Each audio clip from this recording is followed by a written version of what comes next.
So hi, David. Thanks very much for joining me today on the Financial Planner Live podcast. How are you, sir? I'm very good, Sam, and it's my pleasure to join you today. Thank you. And yeah, I appreciate your time. Obviously, we spoke last week and I sort of cloak and daggered it a bit, didn't I? I came in there talking about the podcast and then hit you with a great candidate that could be a great fit for your business. And I think you were fully aware of my marketing tactic, weren't you? Well, whatever works. So, it looks like it's a win-win at this stage. So that's all good as far as I'm concerned. Hey, listen, exactly that. I like to learn and understand as much as I can about any financial planning practice out there and the individuals that run the businesses and make it tick, especially somebody who's got a background as extensive as yours of running your own practice and now moving what's really interesting to me into the ethical and impact space. And with the changes with MiFID 2 and ESG and everything, I think there's a lot going on in that space, which is great, but also a lot going on in that space, which is really confusing.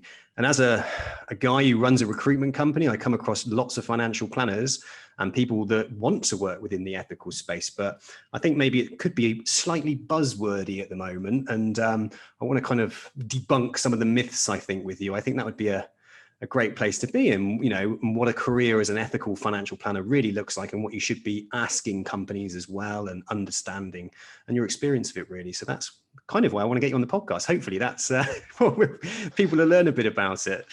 So first off, a question I always ask every guest is, how did you end up getting into the financial planning profession? Because you've been in the profession for some time, haven't you?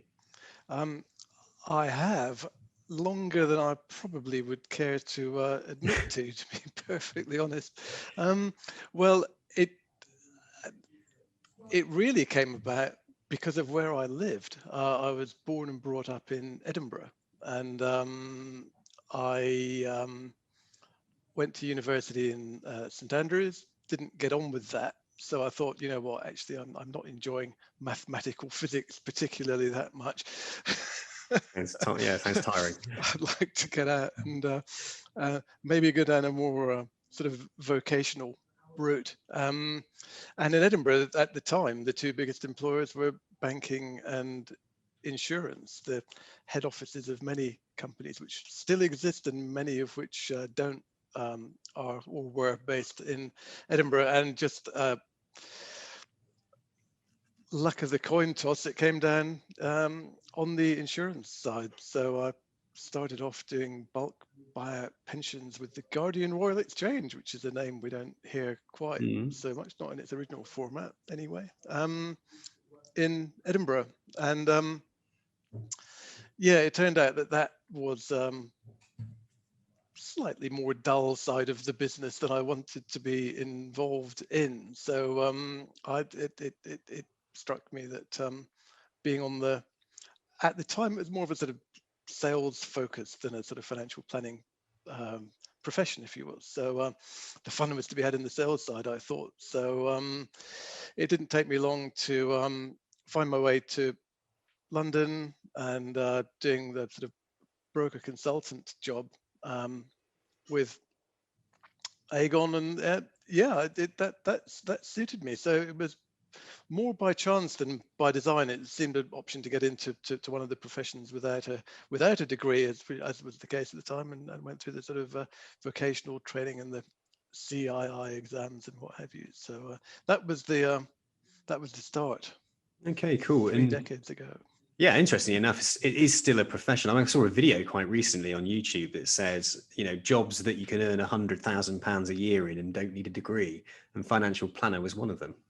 Yeah. Well, the chartered is a level 6 qualification, isn't it? Yep. So, it's a degree equivalent. Degree equivalent, absolutely. Okay, cool, great stuff. So so in that place, that is how you early got into it. So moving into financial planning and financial advice, we're talking like pre-RDR world, aren't we? So you set up your own financial planning practice, is that right? Yeah, I mean, not only pre-RDR, it was only just post Financial Services Act, late 80s, early 90s. So I set up my first practice, or joined what became a practice that I ended up as the owner of in 95 in actual fact. And that was around the sort of post-polarization period. People might remember or have studied in their history books. There was a time that you could buy your product from a sort of virtually integrated provider, many of the names of which we don't hear so much anymore: Allied, Dunbar, Abbey, Life, the Pearl, or the wonderful world of independent financial advisor. And of course, the products were all very different at that time. So the need arose more for the independent financial advisor rather than the product salesperson, as it would have been, because making the product purchase decision was the important bit, getting a product that fitted the client as to what the charging structure was. And my goodness, the charges were high back in the day. So yeah, very, very long way pre-RDR, and still in the realms of commission as the main remuneration. Yeah, and you know, on the transition from sales as the sort of focus into financial planning, I suppose, and that's been the big evolution in my career lifetime, has been that movement from a sales focused business, especially with the vertically integrated providers, into what is an extremely valuable profession. You know, people are really engaged with their financial planners now, rather than maybe avoiding someone who is maybe going to stripe them up for some life insurance or whatever the fear might have been back in the day. Yeah. Okay, cool. So when you, prior to the trend of financial planning, and it was mainly what I suppose nowadays, you know, you've got financial advice and you've got financial planning, haven't you? Financial advice being typically what people think about financial advice is the as you mentioned, the sale of a product, you know, to somebody, where potentially that financial advisor might earn some commission from the product provider. So you kind of have this financial advice, and then you've got financial planning. There was quite a few early adopters to that financial planning process, and it wasn't unusual coming out RDR, where I would speak to firms and where they're like, "We've always been financial planners. We've always been fee-based. That's all we've ever done." Were you somebody like that as well? Were you an early adopter to that relationship-based model, where you were really kind of planning people's finances with cash flow forecasting and, you know, their future planning, basically, as opposed to just here's a product and you need it right now, and I'll sell you it and make some commission? Well, was it a bit of both? It's been a bit of an evolution, I suppose, but I mean, ultimately, a lot of people in our business are you know, I describe myself as a people person. I think a lot of people are.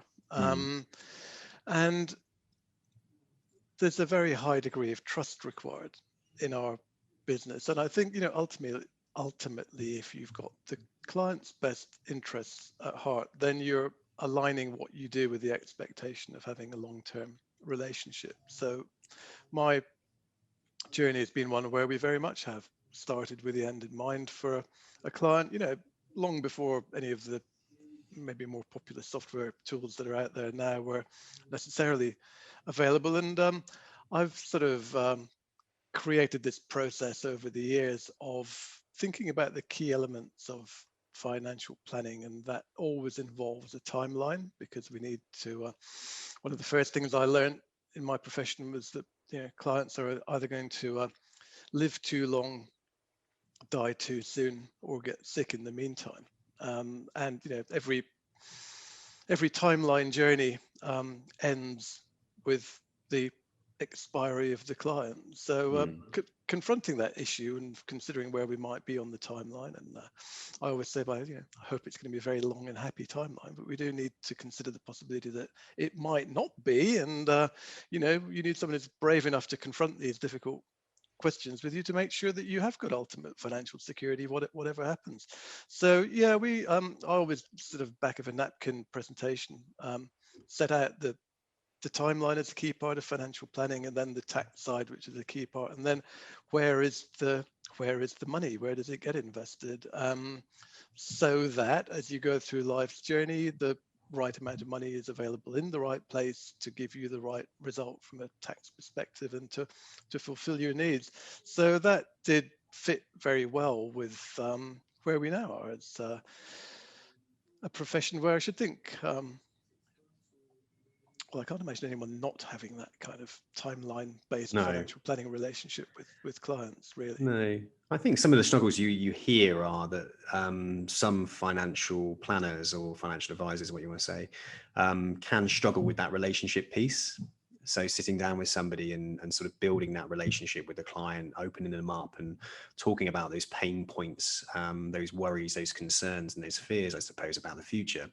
And my sort of thought process, and I've said this a few times really, if I look at when I talk to so many financial planning firms and individuals, I really do think that financial planning, good financial planning, is a health and well-being proposition. Perhaps not health, mental health, yes, but Yeah. overall well-being proposition. Because when you sit down with somebody, and I've been on the receiving end, being the client, I wasn't perfect with money. I run my own business. I had all these preconceptions and beliefs around money, whether or not I was worthy or what. I don't know. I just didn't particularly have a great relationship with money. And when I sat down with somebody and they went through it with me and explained to me actually the psychology around money and where my beliefs come from, and a weight kind of lifted from me, a worry, a concern, and a weight lifted from me. And I love that part of financial planning, that you can sit down with a client who perhaps doesn't have a clue, hasn't got an idea, but is possibly deeply anxious about his future or their future. And good financial planning puts that at ease, doesn't it? And is one less thing to worry about, because you know that somebody's got your back and they've put a plan in front of you, and you can see where your life can go around finances. Obviously, there are other things that can happen in your life, but you certainly can park it. And, it's definitely a well-being proposition. And some people get quite ill over it, don't they? It's not unusual for some people to end their lives because of their money problems. So I think well-positioned financial planning is a well-being proposition. And I just kind of always advocate that. And I don't see enough of it being positioned like that within the financial planning profession at the moment. Well, I think, maybe it requires a certain degree of bravery and indeed skill set and listening skills to do that. One of the first things I was taught was that you were given 2 ears and 1 mouth, and make sure you use them in that proportion. I think that's been pretty good advice. But yeah, one needs to be a technician, understand a little bit about tax, to a certain extent be a counselor, a psychiatrist or a psychologist in some respects, so just in terms of, as you say, confronting the difficult questions. And well, I suppose that to your point about anxiety, and I've always said, especially where pensions are concerned, what we do tends to be complex and boring. And as a consequence, engagement tends to be quite low. And I think clients tend to come with a low level of, or a high level of, certainly a background level of anxiety, if you will. Maybe I don't have enough being the main one, or maybe if they've got accumulated savings, maybe I'm going to lose it. So there's frequently an anxiety around money. And I think understanding that putting yourself in the hands of a competent professional in financial planning is as important as it is in any other facet of life, be it, looking at health as an example, not being relied to do on things by yourself. You're not on your own, as you say. You've got a trusted partner who can help you. And I always joke with the DIY brigade of clients. They say, well, surely I could do this myself, couldn't I, Dave? Well, yeah, you could, if you want to spend a huge amount of your leisure time researching stuff which is complex and boring. And I would say, I dare say, if you had the right tools and the right camera equipment, you could do your own dentistry if you really wanted to. But speaking quite personally, that's something I'm going to leave to the expert. Thank you very much. And that's sort of the way that I see what we do, is leave it to the professionals and get on with your life. I think you're right there, because I think people need reassurance no matter how much time and energy they look at something themselves. And as you mentioned, like the DIY type tribe, and obviously they're out there, they get a lot of their information from YouTube and from, Instagram influencers, and feel that they can do it themselves because they see a video of someone who says they can do it themselves. Mm. There was a chap I spoke to earlier, Greg Moss. I placed him some years back, but he's coming on the podcast next week, and he's been signing up clients that are part of the FIRE movement. So, the retiring early, isn't it? Financial independence, retire early.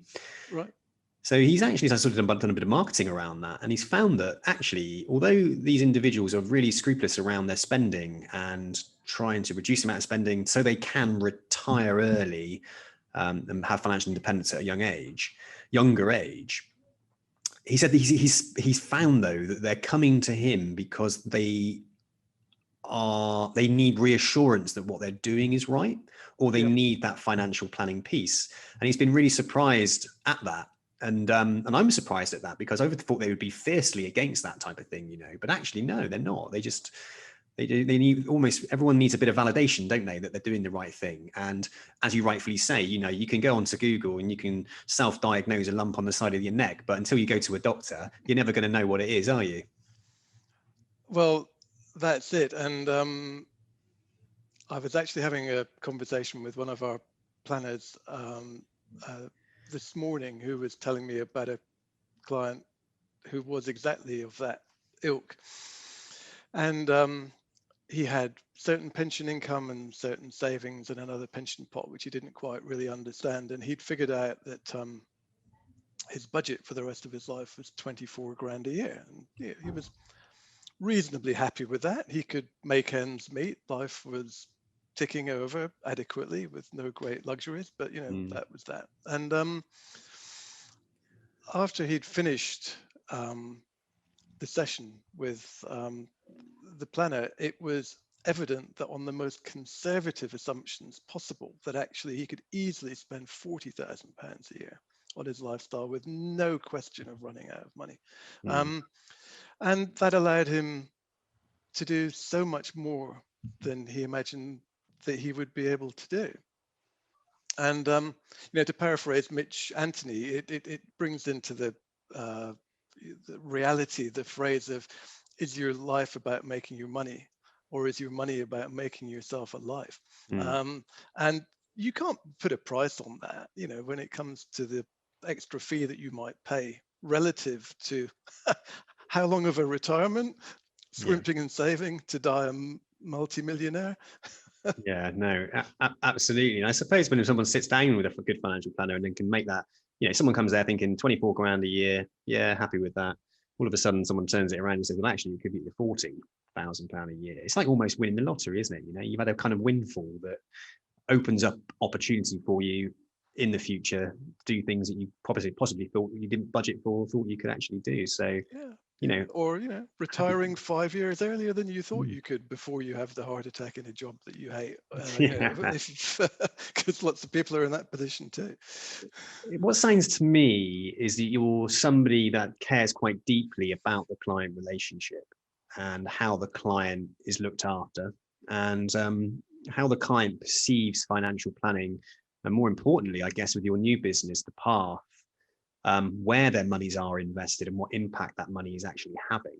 So it's an area I'd love to sort of move in on, because obviously and to understand a little bit more as to why you set up the path, what got you on that journey to moving into more the ethical space and the impact investing space. So could you sort of give us a bit of an overview about how the path came about, why you set it up? Sure. And that ties into the point you just made around client values and the whole value conversation, which we might come back to a little bit later on. But yeah, well, I was working with a very large national wealth management firm, and had built a successful practice up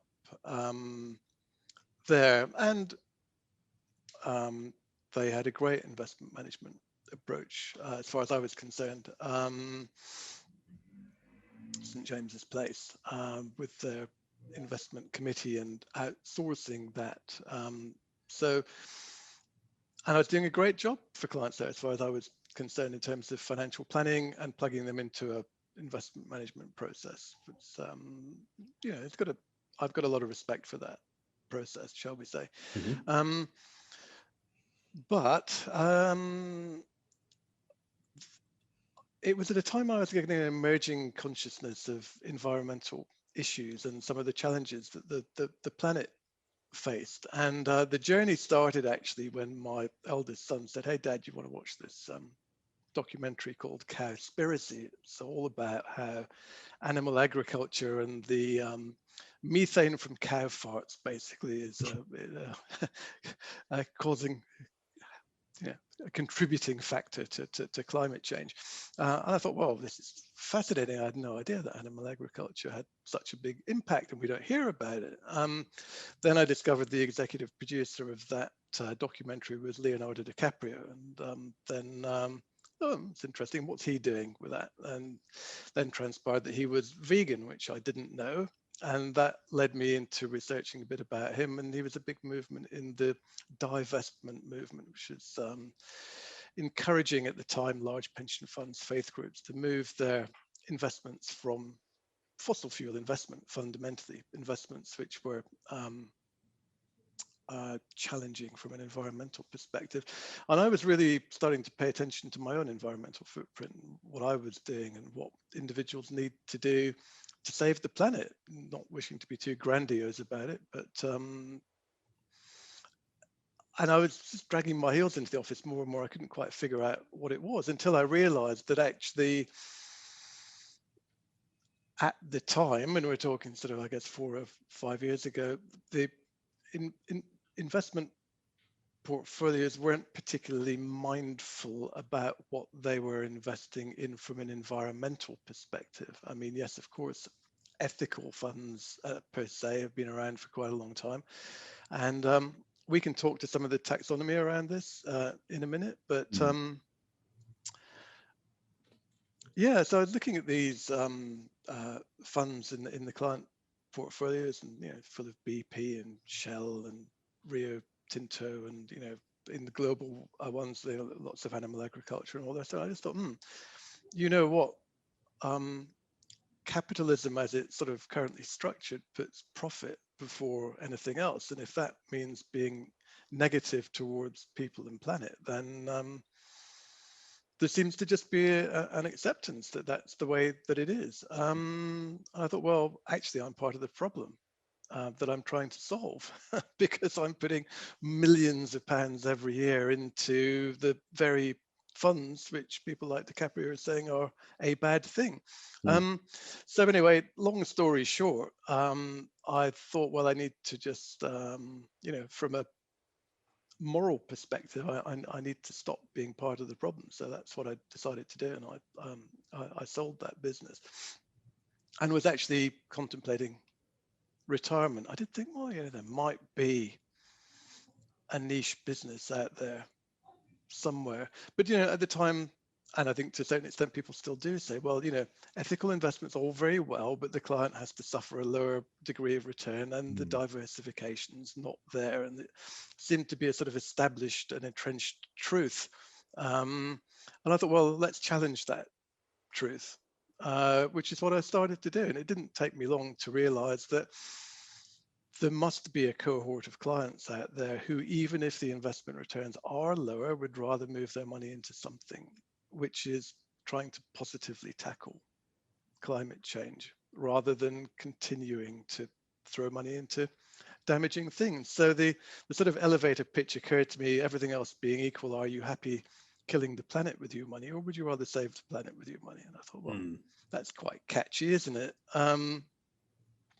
Maybe we can actually do something to, now this is going to sound ridiculously grandiose, but change the basis of capitalism from being profit at any cost to saving the planet at any cost. There has to be a niche of people that you could build a business around to do that. So that was the germ of the idea. And then a lot of due diligence ensued, a lot of analysis of investment returns. And it quickly became apparent, actually, that the myth of reduced performance was indeed a myth. It wasn't the truth at all.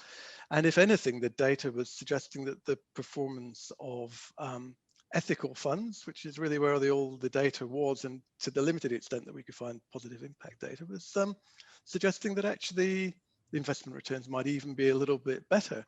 Mm. And then, of course, you've got a common sense overlay of, well, if you've got a SWOT analysis, strengths, weaknesses, opportunities, and threats, actually looking at investments through that sort of lens is a great way of identifying opportunities and a great way of avoiding threats. And 2020 has certainly borne that one out hugely, as we've seen the headwinds for fossil fuels, transportation companies, banks even, relative to the returns that have been seen from more environmentally friendly companies like Beyond Meat, Orsted, Tesla come to mind, and the supply chains thereof. So yeah, it was really, and it is also on the basis of a lot of my own personal work about my own values. So it's the emergence of my personal passion which has led to a sense of purpose. And I think when you align passion and purpose, you've got a pretty potent force to be reckoned with.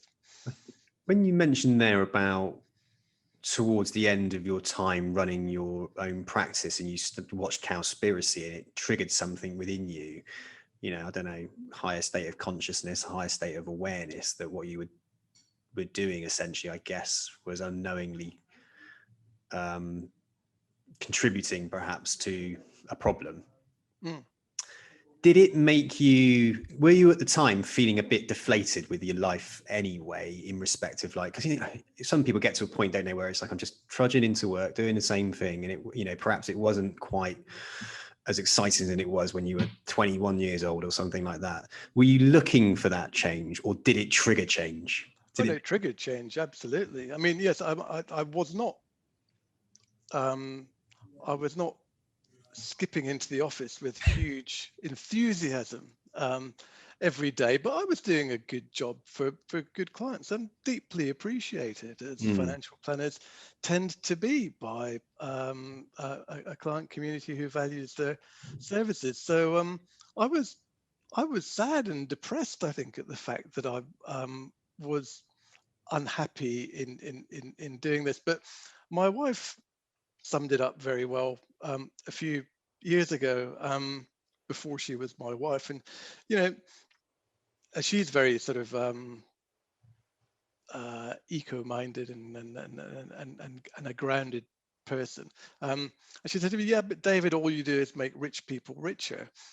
And I thought, well, that's an insult, isn't it? I mean, yes, that's my job, and of course we do a great job at that. And what's wrong with that?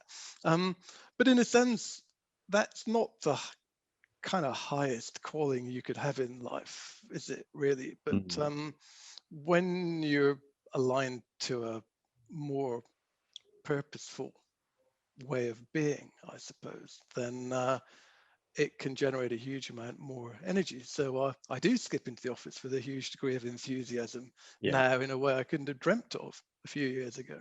Your wife's right, isn't it, at the end of the day? Because we spend a lot of our time in some form of capacity chasing money, whether it's making money for other people, improving their lives so they can make more money, improving their businesses so they can make more money. It's always been, a big part of capitalist society, and who we are as business owners, etc., is usually driven by the pound note, and then all of a sudden I've gone through this myself, I woke up, and I woke, but you wake up, don't you, and you do sort of start to realize, like, well, actually, this chasing this money thing is pretty like never ending. There isn't tend to be this end in sight, and all the end is one day you'll die with a load of money, or your health will suffer because you're just stressing your nuts out trying to chase this figure that you think is going to make you happy, that happiness is going to come from money. And I had a period in my life where it really got me down, like, really depressed about it. And then all of a sudden I recognized that actually stop chasing money and start doing something that makes a difference. And Well, that's the point. You know, there's no meaning in having a bigger bank balance. no. And in fact, I've watched a lot of people, um, many of whom are former colleagues, get more and more irritable and Mm. bitter the richer they've got, because they get more and more money and it doesn't make them any happier. And then I think that's a cause for frustration. So if you're a one club golfer, all you can possibly do about that is go out and try and earn even more money, and it just makes you more frustrated. And yeah, you might get that yacht, and good luck to you if you want to do that, but there'll always be someone who's got a bigger yacht. So if, with that mentality, it's really counterproductive. The route to happiness is through having meaning in your life. It's not Mm. through having money. So I this is like, the great epiphany for me, I think.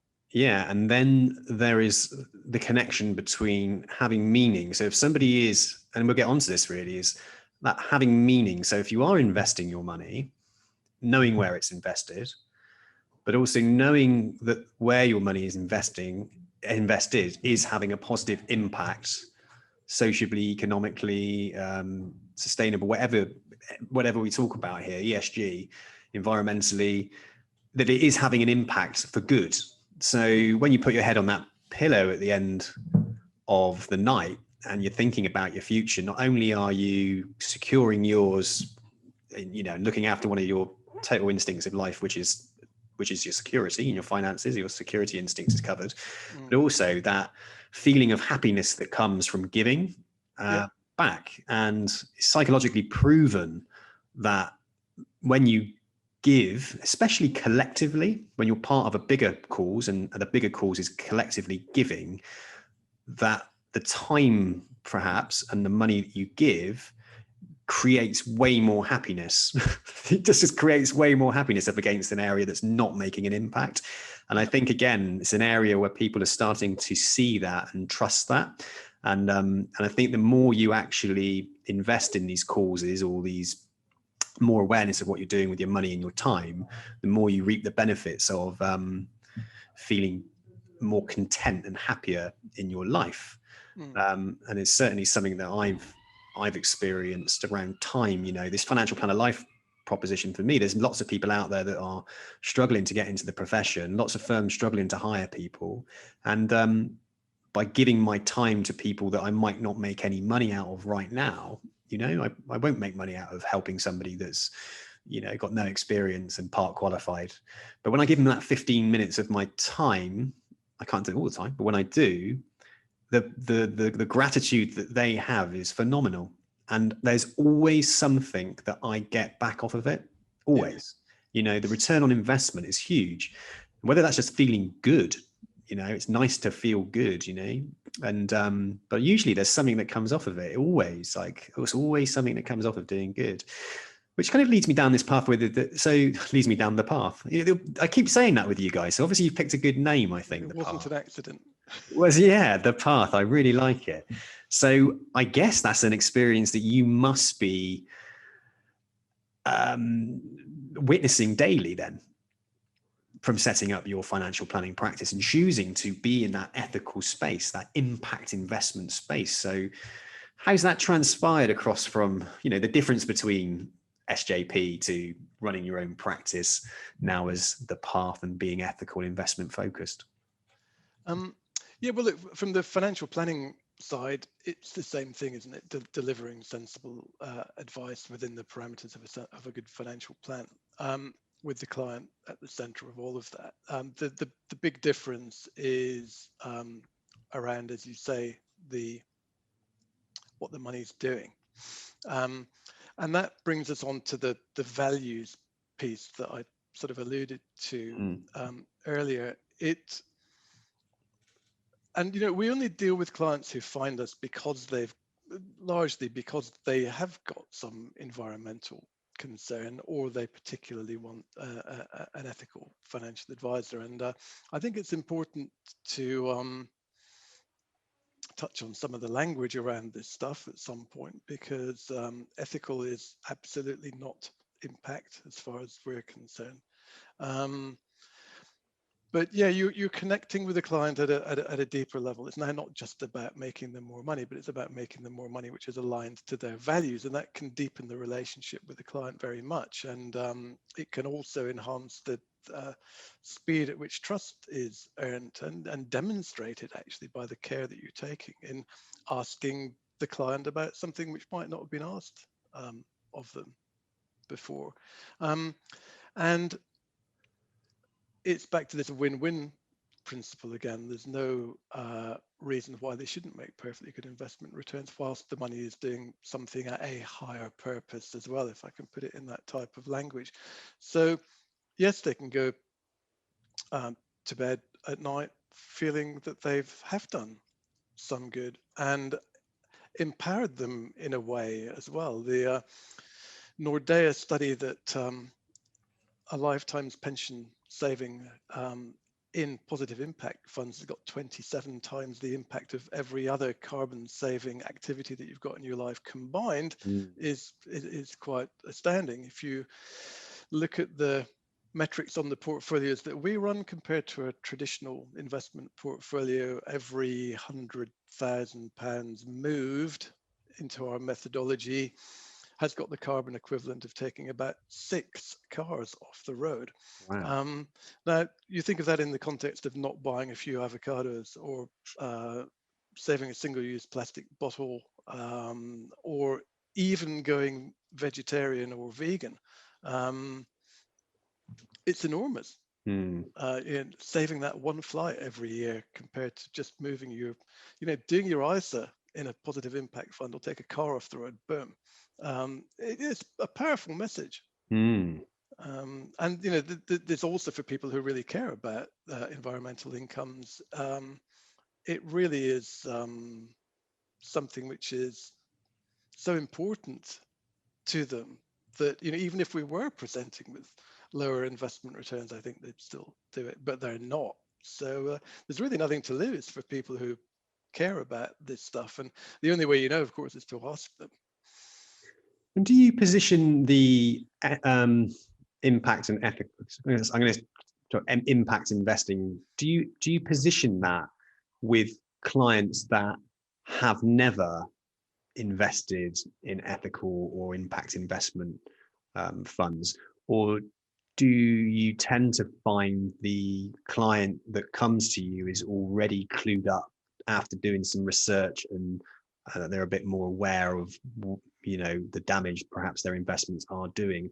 Are they coming to you knowing, or are you teaching? Well, a bit of both, because we're in the realm of the unknown unknowns, and we've got a very sophisticated digital marketing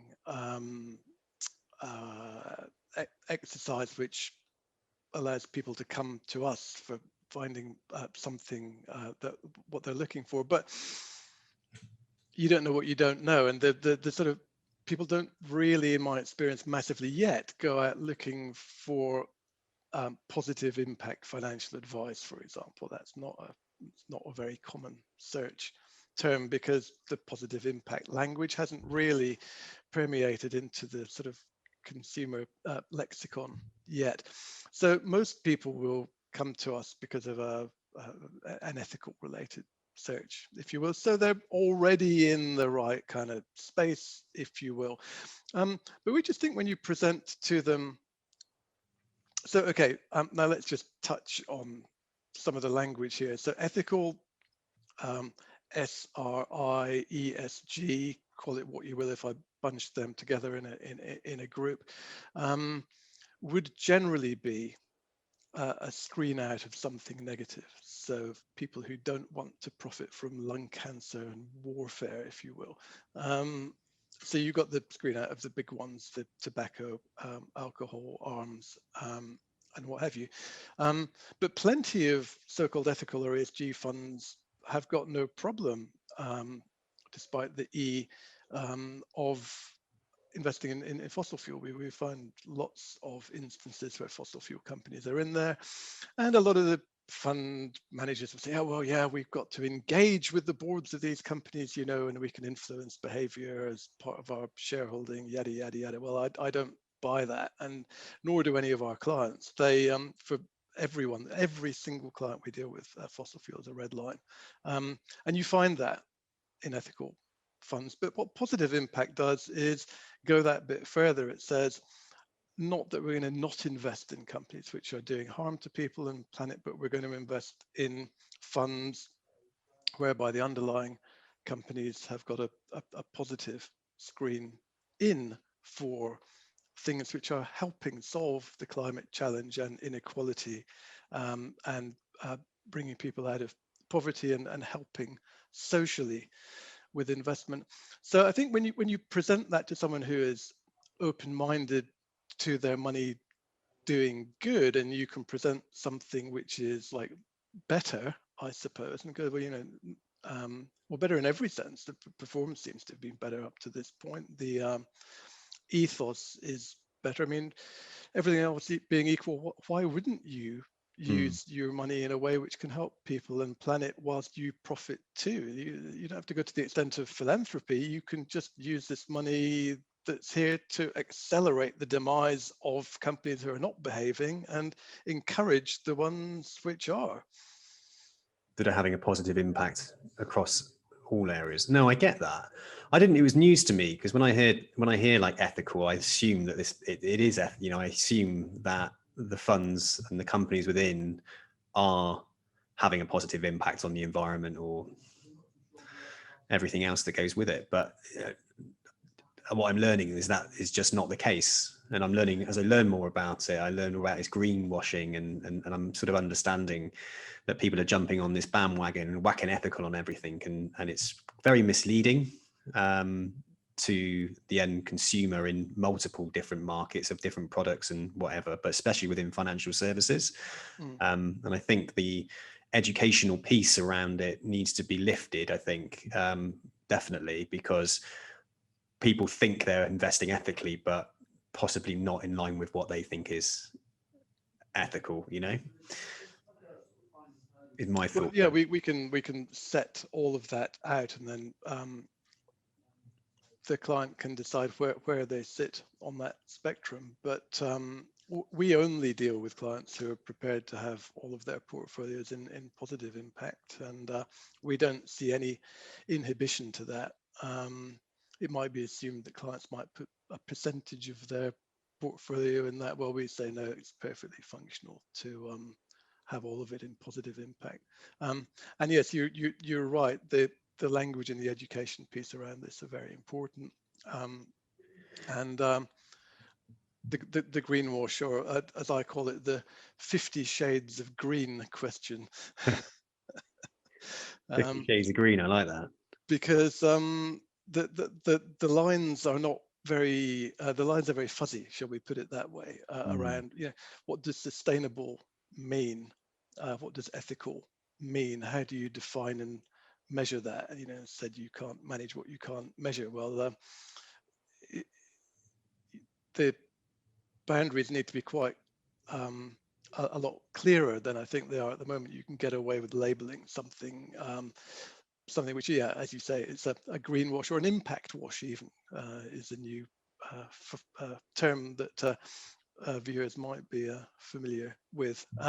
And this is another reason where you absolutely need advice, because however many funds are available in the UK, it's a big job to do all of that analysis and look under the bonnet. Quick sniff test, does it look like it says it's doing what it says? And then a deeper dive into, well, how committed is the fund manager? What do the companies in the portfolio look like? How committed are the companies? What's their carbon footprint? What's their intentionality? There's a great deal to tackle in all of that. And again, if financial planning itself wasn't hard enough to do yourself, then you come into this space and it gets a whole lot tougher.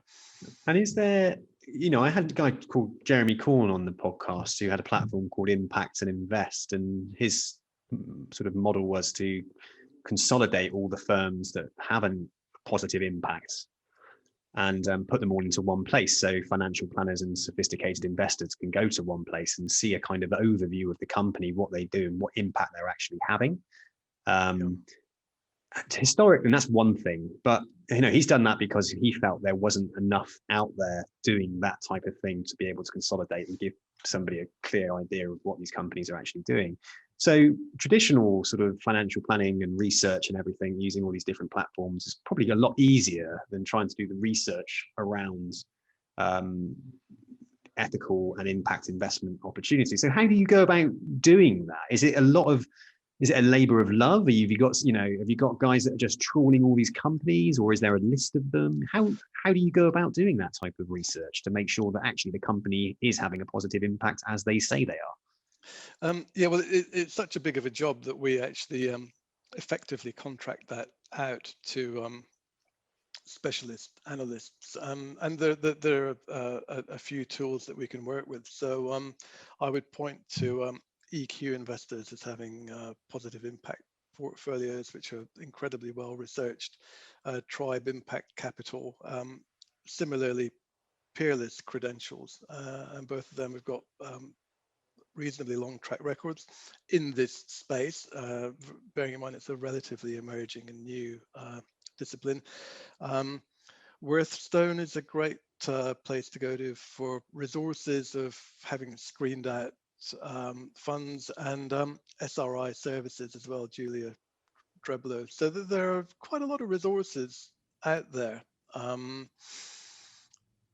think a lot of existing advisors and firms have a embedded way of being and an existing investment management approach. I think it can be quite difficult to fit something like this into that.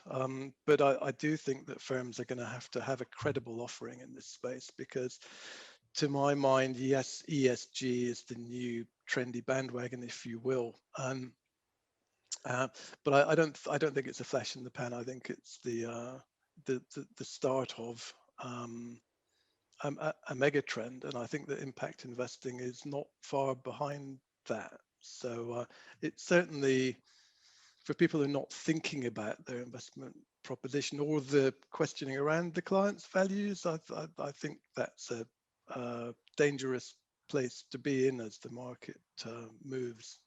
So what advice would you give to other financial planning companies or individual financial advisors around their knowledge and understanding of impact and ESG? What advice would you give them at this stage right now?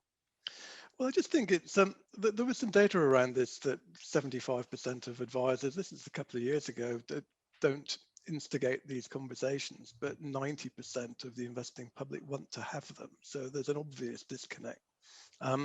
So if you're that disconnected to your clientele, I would say you probably want to think about getting the some degree of knowledge up, or even just questioning the clients around it. And it would be an area to have some answers to the questions, because where the question is asked and there isn't an adequate answer, I think where purpose and morals are concerned, that even where client relationships are good, you can't really put a price on someone's morality and sense of purpose. So there are headwinds and threats, I think, if this is not acknowledged as an area to find some solution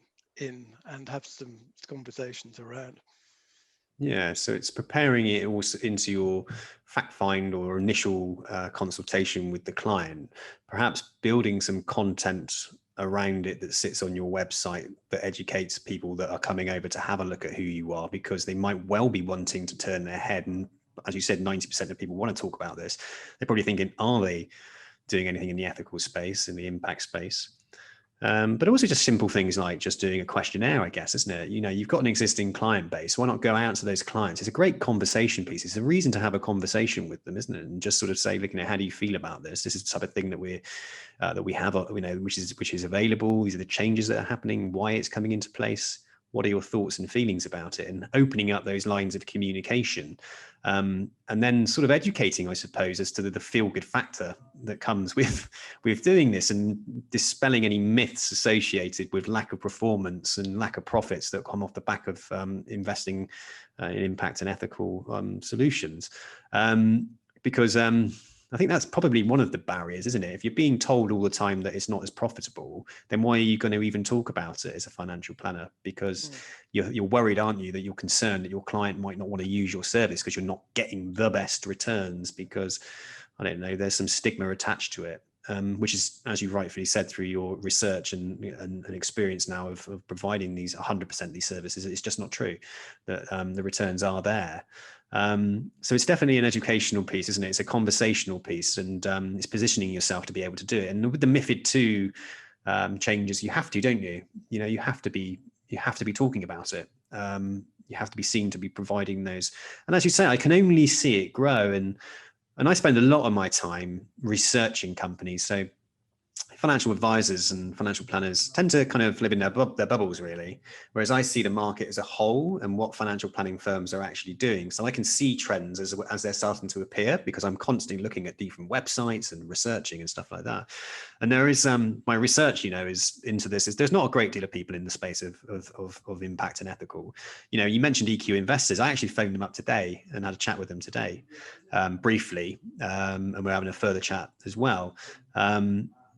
And there's a handful of other people that are out there doing it.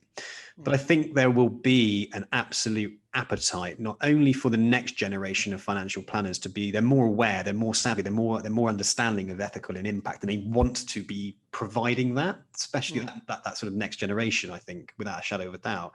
So they're going to be wanting also, as they come into the profession and establish themselves as financial planners, they are going to be wanting to align themselves to a firm that also is aligned to their personal values as well, because it's way more of a woke generation, isn't it? Yeah, why wouldn't you want your profession to be optimally aligned to your value? And it's not just the advisor community as well, and it's the client community. We had a millennial come to us last week whose dad had left her £1 million, or indeed gifted her £1 million. I can't quite remember, but she was like, the one thing that is not happening to that money is that it's staying invested in tobacco and alcohol and climate change, because why would I invest in something which is going to damage the future of the planet that I'm hoping to inhabit? So his money is moving the minute I get authority on it. So yes, there'll be a new generation of people for whom these are more or less sort of, in many cases, more sort of embedded values, really, but also the client community. So if you are one of the older generation of financial advisors in a somewhat siloed and moribund kind of bubble, then you better watch out, because the keeping the money as it's passed down to the next generation may be a challenge. Well, especially with this transition of wealth that we're going through, and we'll be going through this greater level of transition of wealth. You need to have one foot in one camp and kind of one foot in the other, really, and be prepared for that transition over to somebody that's values are completely different, perhaps, to the client that you were used to dealing with. But I think it's probably short-sighted and also slightly arrogant to think that just because somebody is older, that they aren't aware now of the impact that potentially their investments are having. Because, if someone's in their 70s, the likelihood is they might well have children. Those children have got, grandchildren. We're aware that, with the rise in technology and medicine, that those grandchildren are going to live a lot longer. Now, I'd like to, my father is far more aware now, because I've got my daughter, and he loves my daughter, 4 years old, loves her. So he's far more aware of his impact now on my daughter's life, whereas before he might have felt quite selfish about his own personal gain, you know. So I think there's something there as well, isn't it? It's ignorant and arrogant to think that just because someone might be a bit older that they're happy to be in tobacco and whatever. But I don't think that's probably true, is it? Well, it's not true, because when you bring it to their attention, then I think it's a conversation that should be had. So we find, actually, as a generality, millennials are completely tuned into this, but so are a lot of people with grandchildren. It's probably the middle ground where, I'm not saying there isn't an appetite for this, but the obvious ones are the younger generation and those with grandchildren, because they're really looking at this. And they're looking at, quote, the David Attenborough program, which says, isn't it perverse that banks and financial institutions would invest in fossil fuels and the very things which would ensure that there wouldn't be a future for the savings that they're in. To your dad's point, of course he wants to do what he can to make the world a better place for his grandchildren, who will be living at the turn of the next century. And you look at the climate change predictions for that, it's potentially not going to be a great place to be unless we do something about it now, at pace and with huge purpose. So but maybe they're not quite so exposed to the possibility of understanding that. You're absolutely right. One should not make these assumptions. And I think when the education piece, back to the unknown unknowns, who would think that your pension fund could be impactful in terms of combating climate change, until someone points it at you? Hey, I've been in the business for how long? The penny only dropped for me a few years ago. Yeah, I think that's one of the, because I did pick that up a little while back, the 27 times more impactful than going vegan, and I think people kind of latch onto whatever the trend is, because they think, and it's a good thing to in whatever capacity, as you say, saving your plastic bottles, whatever. But I think there are other ways that we could rapidly increase that. But it's also looking as well. And I think I spoke to this couple of these guys that run this charity, this philanthropy charity. It's about going into like investment banks, big banks, Coops, that sort of thing, getting them to understand the power of philanthropy and where your monies are invested, so they can then be trained to then pass on that knowledge to their clients, to hopefully help influence that top percentile of higher net worth and ultra higher net worth clients to make changes with their money, which ultimately will be a faster and speedier impact to change. And I found those guys were really, really easy. And I said, sort of challenges, I said, what are you up against? He goes, well, so in the UK, we tend to be a socialist society. We expect our government to make changes as opposed to ourselves make changes. And I found that quite interesting, because I never really thought about it that way, that we think our government should make the changes. We're not prepared to kind of do it ourselves. And we're starting to do that. We're starting to take responsibility, but we've always been like, well, no, our government should do it. They're the ones, they'll sort it out. That's like they won't, you see, and that's one of the main reasons I set the path up. If we wait for government and for regulation, who, doesn't matter what color of government they are, they're short-termist in nature by and large, and a lot of the choices that we face are not vote winners necessarily. So that's why capitalism as a force, if it can be channeled into being a force for good, will be by far the most dynamic and effective way of affecting the change that we need.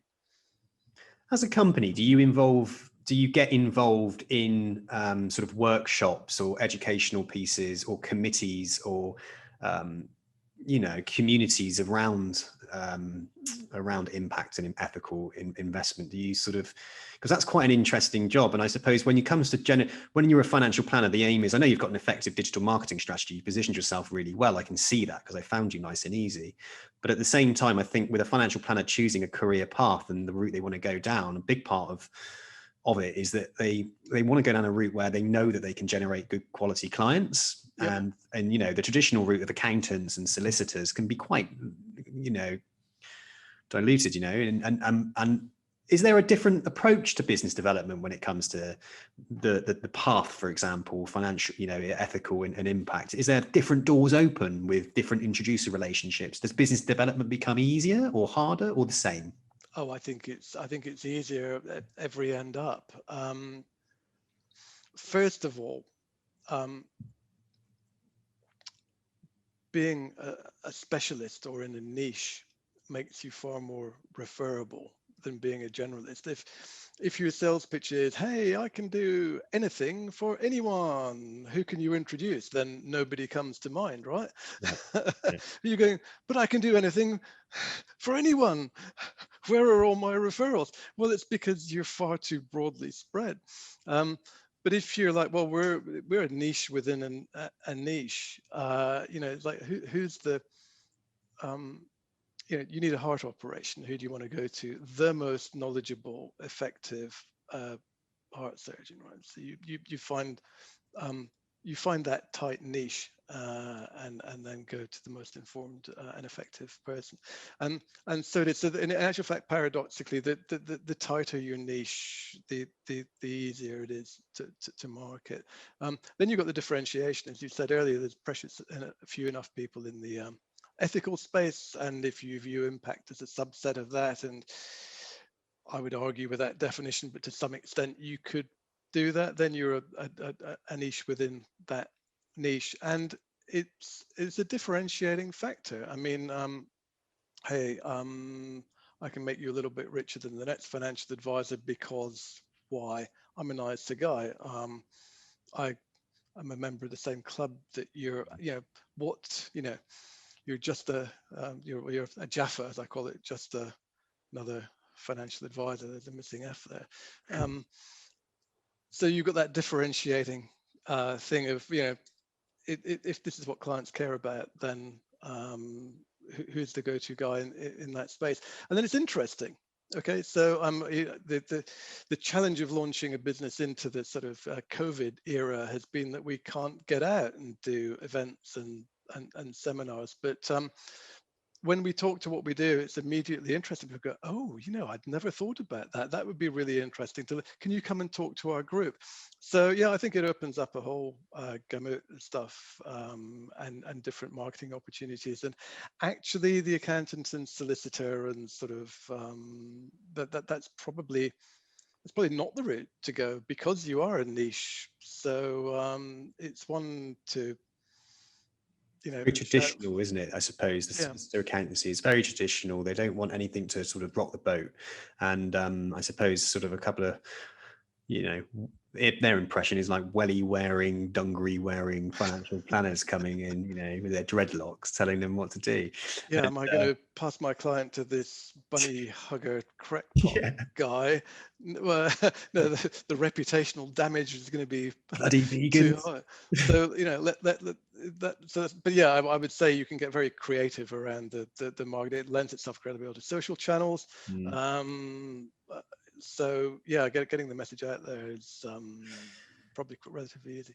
And that's what I see. That's exactly what I see, is that it's a definite sort of vertical where, you can create so many opportunities. And I think the narrower your niche, the narrower your vertical, the better things are, the easier it is for you to even kind of understand who you are as a financial planner as well. Yeah, then, it's one of those paradoxes. It's like, as you were saying earlier, the more you give away, the more you get back. Yeah. The tighter you are in the niche, I think actually the easier you are to find. Less is more. One question I would ask you, and this is something about the future, if you think about it too much, but what do you think about the fickleness, if you like, of clients of the future and perhaps now, in the sense that what I mean by that is that you don't have as many loyal clients, I could imagine, in the future as you would in the past. So someone might have used their financial planner for 30 years, yeah?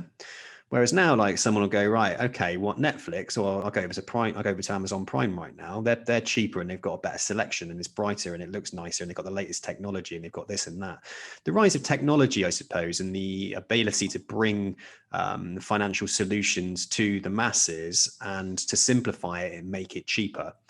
do you feel that there is does that concern you about the future of keeping clients and ensuring that they stay with you? Do you have that kind of worry, and does impact investing kind of, I don't know, create that connection deeper than traditional planning?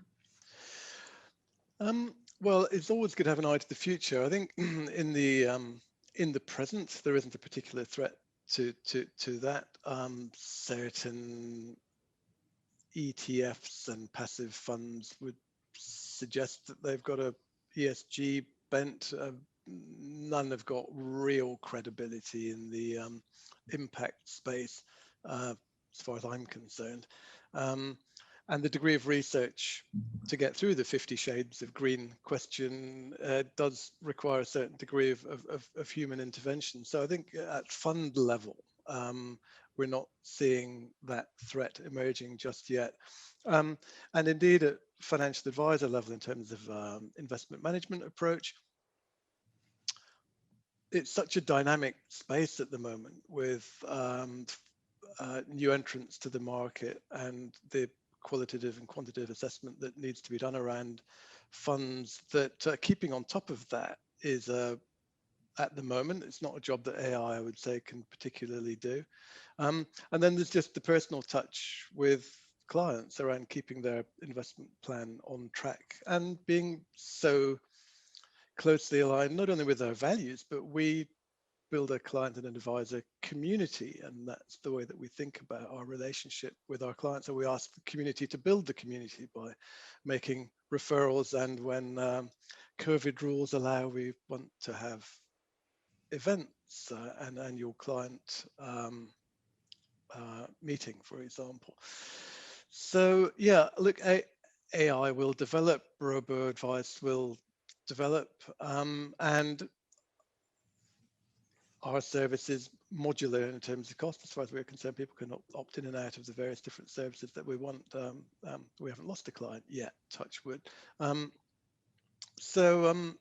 Yeah, we'll see, but I think it's such a complex environment, and one where values and the value-based relationship with clients are such that it's a threat which should trouble us later than the wider advisor community, I trust, would be about the best visionary observation I could have on that. Yeah, and that's again where I sort of applaud you guys being in the space where you are right now, because you have that differentiator that builds deeper trust, I think, and deeper meaning with the client. If you've got that deeper trust, deeper meaning with the client, they feel valued, that they are being looked after by you guys and getting return on investment, but also having a positive impact on the future of the world. I mean, that's a deeper, more meaningful connection. So you're probably less likely to lose a client. Probably it creates a better relationship and a more solid relationship. And I think that's where other financial planning firms will struggle, is because as people become more aware of where their monies are invested, they will turn to someone like yourself, and you're beautifully positioned to do so. Where do you think, what's the future look like for the path then? Because obviously, you're a growing firm. It sounds like you're doing really well. You're growing quite rapidly. I spoke to Ashley. You're not shy of clients. People are using your services. You're becoming better established. Where do you want to take this? Well, we want to, ultimately, we want to be a voice which is really listened to in the industry and amongst the wider investing public. And we've got scalable and effective digital marketing channels which bring us a steady flow of people highly aligned to our purpose and our ethos, and we want to build the advisor community to, at pace to fulfill the demand that is out there. So we're very open and receptive to advisors who want to work with us, because we want to get to a position of considerable influence, and we have to do it at speed for the sake of the planet. I mean, we can't afford to hang about here. It's go fast or go home time. So we, that's where we're at, and it's an exciting space to be in. We're finding that advisors who can align their values with the corporate ethos, which is so sharp and tight, is incredibly, again, it's back to the win-win, which we sort of has been the sort of theme part of this conversation, really. Absolutely, and I think that's the. What about the sort of technology and things? Do you embrace technology? Do you embrace improving processes? Because a big thing for financial planners is they need to be out there speaking to more and more people, don't they? So you want to grow your business, and you're kind of limited, I suppose, in the type of financial planner that you can take on. Because if there is somebody who's got 20 million under management or something like that, and it's not all invested ethically or impactfully, it might be a disadvantage to take that person on, or that person might not be aligned to your values as a business. So I suppose also as well, you've got to think about that, but also the guys coming into your practice.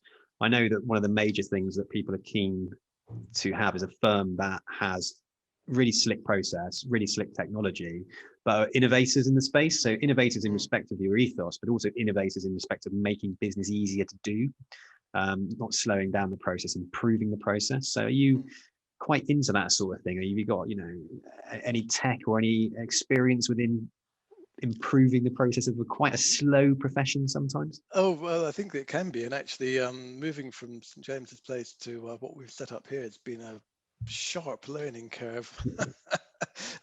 You mentioned you'd spoken to Ashley.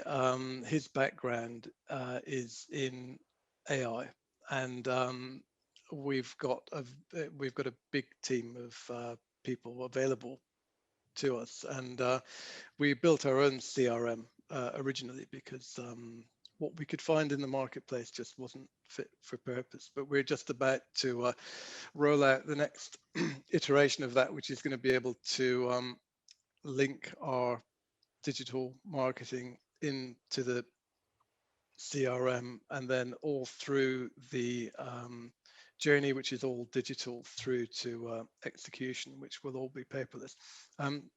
And actually, the whole business was set up. We were using Zoom before people had heard of Zoom because we wanted to cut down on our carbon footprint. We've been using DocuSign from the get-go because we wanted to cut down on our carbon footprint. We can take on clients in Aberdeen because we don't have to drive there and see them, which was okay. Everyone's moved to that new model now because they've been forced to. But yeah, I mean, we're going to be able to track back through our lead flow, even through to the pages that people have been viewing on their browsing history. So if they're particularly interested in solar projects in Namibia was the search, so we'll be able to talk to them about that as they come in. So yeah, I would say we're all over that in terms of the really joined up process and minimizing the time consuming aspects of the delivery. Data being a big part of that by the sounds of it. And Ashley's background's data, isn't it, as well? Like who worked in sort of data management, not data management, but analyzing data, which I think, if any financial planning firm can get their head around that and start and especially one of your size, actually, that's what I like about your business. It's like, it's definitely forward thinking, but I can just see it explode. Like it can get so much bigger, but not bigger to the point where it's grotesque, but bigger because it's purposeful. So the bigger you get, the more impact you make. And I like that. It's like, I can't see you getting fatter. Do you know what I mean? I can see you getting healthier and happier and more purpose to your life. And as a business owner, I think, I want to be a part of that, And that's what you got to get, is that buy-in. Is that people see you, listen to you, meet you guys and go, yes, I love your journey. I want to be a part of that as well. And it's a beautiful thing, I think. No, it is. And really that combination of purpose and passion is really it's great. And there's a great deal of satisfaction in watching the client's reaction as they finally find someone who can fulfill what they want. And it's the same with the advisor community. You're not now just grinding something out for the sake of it. There's a bigger picture It's identity and finding your tribe, isn't it? As soon as you can find your tribe, as soon as you identify with your tribe, you feel amazing. You feel like, oh my God, I found the people that actually think like me, but don't only just think like me, they can actually elevate how I can take how I feel and put it into practice and guide me. And that's a great thing. And you guys, you know, I wish you all the best, really. It sounds like a great firm. You know, I'm really glad I've met you guys, and I really want to kind of build a longer relationship with you because I believe in what it is you're doing. And it sounds really great. So, you know, before I close this off, is there anything else at all you want to say to the listeners? I think we've covered quite a lot of ground, haven't we? We've done all right. We've done all right. Yeah, we've done all right. Like I did say to you, I just sort of we have a conversation and we see where it goes. But I feel like it's covered a lot of ground, and you know, I think it's going to be really beneficial for anybody at any level to listen to this. It will certainly open up some ideas and some thoughts to the listeners, and I think we'll see more of you guys without a doubt in the future. Yeah, well, yeah, it feels like we're on the sort of shallow part of the adoption curve, and it's just a mega trend which will unfold. So yeah, we'll see. I think so. Brilliant. David, thank you so much for your time today. And yeah, take care. You're very welcome.